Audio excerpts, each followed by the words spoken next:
મામલે નડિયાદના કમલમમાં બંધ બારણે મળેલી બેઠક પૂરી થયા બાદ ભાજપના નેતા ગોરધન ઝડફિયાએ જણાવ્યું કે અમે 3 જિલ્લા પ્રમુખ ધારાસભ્યો ખેડા જિલ્લા દૂધ ઉત્પાદક સહકારી સંઘ સહિત હોદ્દેદારો સાથે ચર્ચા કરી હતી।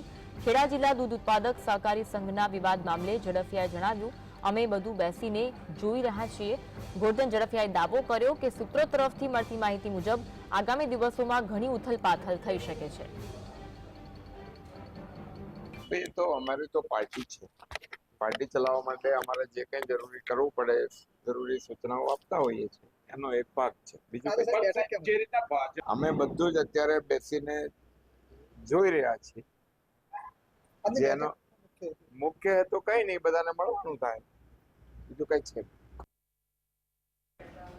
તો જો અમૂલ્ય વિવાદ સામે આવ્યો છે તે મામલે નડિયાદના કમલમમાં બેઠક મળી હતી। બંધ બારણે આ બેઠક પૂરી થયા બાદ ભાજપના નેતા ગોરધન ઝડફિયાએ બાબત જણાવી કે અમે 3 જિલ્લા પ્રમુખ ધારાસભ્યો ખેડા જિલ્લા દૂધ ઉત્પાદક સહકારી સંઘ સહિત હોદ્દેદારો સાથે ચર્ચા કરી છે અને ખેડા જિલ્લા દૂધ ઉત્પાદક સહકારી સંઘના વિવાદ મામલે ઝડફિયાએ એમ પણ કહ્યું કે અમે બધું બેસીને હાલ તો જોઈ રહ્યા છે હાલમાં શું પરિસ્થિતિ છે। અમે પાર્ટીના કાર્યકરો હોદ્દેદારો સાથે પણ વાત કરી છે, સમગ્ર મામલાને જાણવાની કોશિશ કરી રહ્યા છે।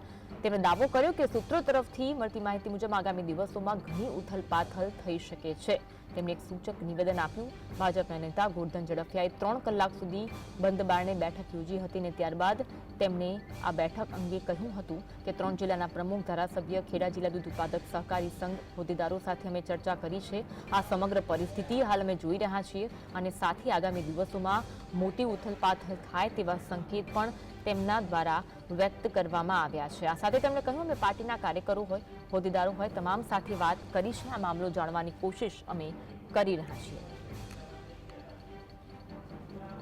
તો સમગ્ર અમૂલ વિવાદ સામે આવ્યો હતો અને ત્યારબાદ જે વિવાદ જોવા મળ્યો કમલમ ખાતે નડિયાદના કમલમ ખાતે આ અંગે બેઠક યોજાઈ। તમામ ઉચ્ચ અધિકારીઓ બેઠકમાં હાજર રહ્યા, નેતાઓ હાજર રહ્યા અને આ સાથે ગોરધન ઝડફિયા દ્વારા સૂચક નિવેદન આપવામાં આવ્યું હતું કે જે સમગ્ર મામલો છે તે અંગે અમે આ બેઠકમાં વાતચીત કરી હતી અને ત્યારબાદ તેમણે સંકેત પણ એવા આપ્યા કે આગામી દિવસોમાં એક મોટી ઉથલપાથલ પણ થઈ શકે છે। આ સમગ્ર બાબતે અમે પાર્ટીના કાર્યકરો સાથે વાત કરીશું, હોદ્દેદારો સાથે પણ વાત કરીશું, આ મામલાને ઉકેલવાની કોશિશ પણ કરવામાં આવશે।